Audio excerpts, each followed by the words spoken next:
Este podcast é orgulhosamente patrocinado pela Minimal Club.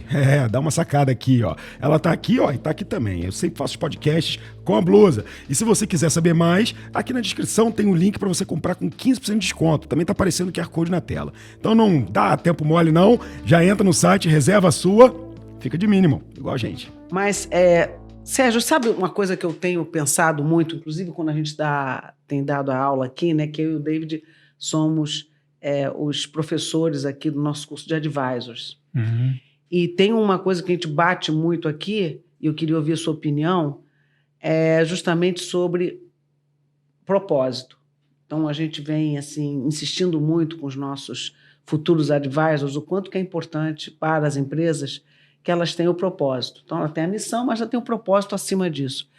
Eu queria ouvir de você se está certa essa minha conexão que eu faço, já que você tem essa experiência tão grande em ONGs, que é da causa com o propósito. Eu vejo que é muito mais fácil para as organizações sem fins lucrativos elas já nascerem com o propósito, porque elas têm uma causa sempre para defender. Queria que você explorasse isso e também me falasse da sua percepção de como que isso pode ou é absolutamente importante para que a coisa avance dentro da própria organização. Bom, eu acho que você está correto ao dizer que as organizações já nascem com um propósito, porque elas pegam o Instituto Ethos, né? Uhum, isso. Ele não foi criado para prestar um serviço ou para fornecer um produto, né?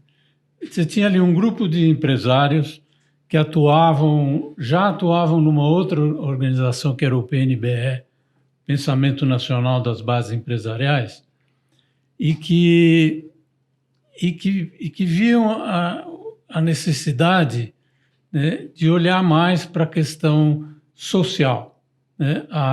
O PNBE era uma organização que juntava empresários que queriam se aproximar mais dos trabalhadores.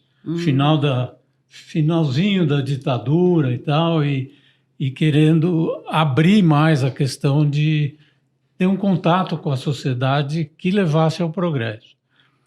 E aí esse grupo de empresários começou a discutir essa questão de como impulsionar as empresas, né, para terem uma responsabilidade social, que é socioambiental, na verdade, né, muito mais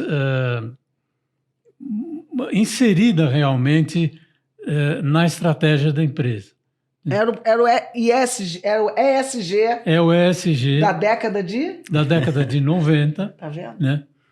Então, e aí formamos um grupo que eram umas 12 ou 15 pessoas por aí, né, para criar uma organização que tem, aliás, até hoje como missão, impulsionar e apoiar as empresas para terem uma gestão socialmente responsável.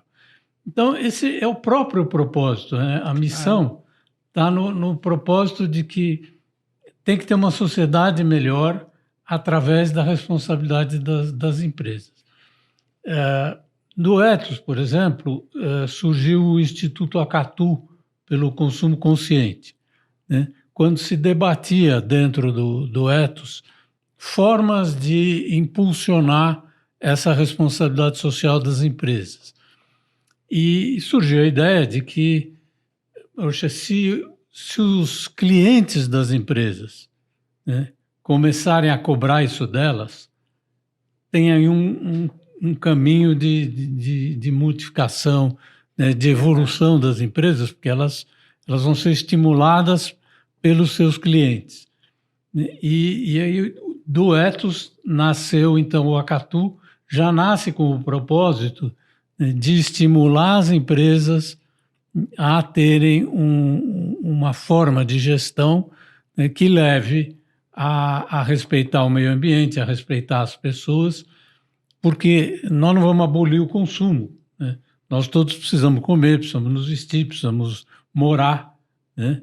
Tudo isso é consumo, mas isso tem que ser feito de uma forma consciente para que não se esgotem os recursos, para que as próximas gerações possam dispor do mundo cada vez melhor. Então, nascem essas ONGs com esse propósito. E qual foi a época, em qual ano que isso começou a ganhar tração, a ganhar força? E como que você tem percebido a evolução disso nos dias atuais? Olha, eu acho que aqui no Brasil isso começou a ganhar força nos anos 90, né? O PNBE foi criado em 89, por aí, 88, 89, como uma associação de empresários que queriam ter participação política sem participarem de um partido político, né? Ter ação política sem apartidária. Isso. Com a causa é desenvolvimento saudável do país, né? Com justiça, com distribuição de renda. Desse grupo de empresários nasceu em 98 o Instituto Ethos. Já também na década de 90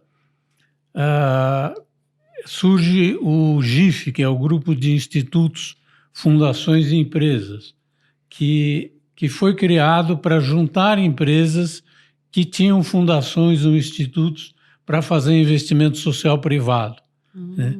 E que depois passou a abrigar, inclusive, institutos e fundações familiares, não só criados por empresas, mas criados por famílias. E então, nessa época, você vê que começam a surgir organizações com esse propósito. O IBGC é criado em 95,